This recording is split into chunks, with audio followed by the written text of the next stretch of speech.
Everyone, welcome back to my channel. Today I'll be going through P6 science paper from Maris Stella. This paper is 2019. It's pretty old paper. So I'll be looking at question 41. This question is on forces. Right? Okay, so the picture below show a dartboard. When Remy throw a 5-gram dart onto the board, the dart remain on the board. Name the forces that allowed the dart to remain on the board. So the dart is here on the board. It did not fall down. So think about this. What are the type of forces? Okay, so this is one way to remember the type of forces. Okay, so you have father, mother. Okay, this is eat grass. Okay, this is a funny way to remember forces. So father represents frictional force. Okay, if you can't remember this, you can use this method in your exam. Mother represent magnetic force. E represent elastic. Some of you may think of ES. Okay, you can talk about if you want to think about E and S, so it will be eat spicy grass. Okay, then it will be elastic. Spring force for this, and the last one will be gravitational.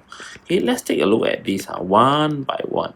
Okay, so if we talk about magnetic, right, it is not possible because there is no magnet involved. So straight away, this one is wrong.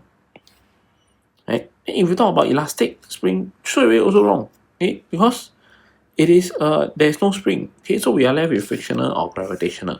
Okay, so over here, name the forces that allow the dart to remain on the board. It's on the board, so it cannot be gravitational. Gravitational will pull it down.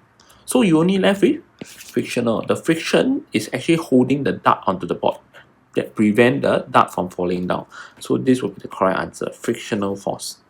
Okay, so when Remy throw a 15-gram darts onto the board, it stays on the board for a while before falling it onto the ground. So give a reason for its observation made with 15 gram. So how come the 15-gram dart will fall, but 5-gram dart will stay onto the board? Okay, so you take a look. The main difference is mass. And if you were to link mass to all these forces, you will probably know that mass is linked to gravitational force. Is also linked to friction.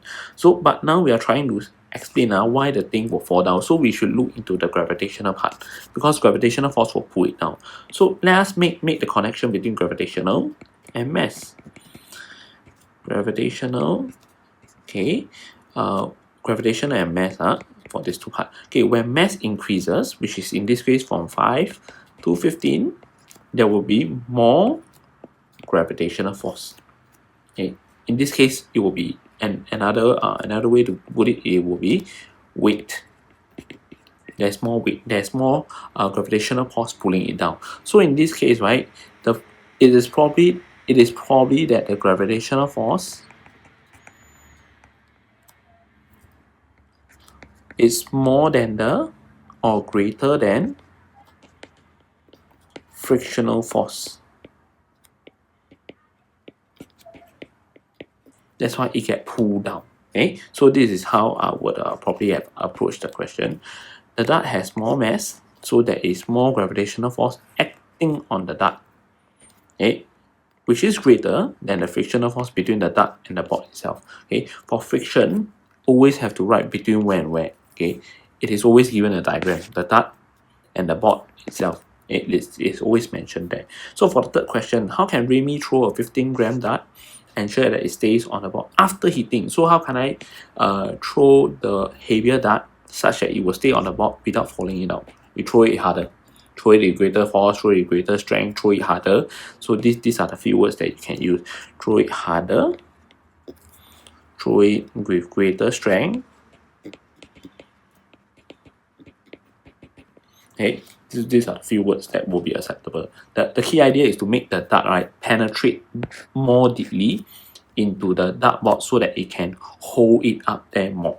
Okay, so with that, we are more or less done with this question. Thank you very much.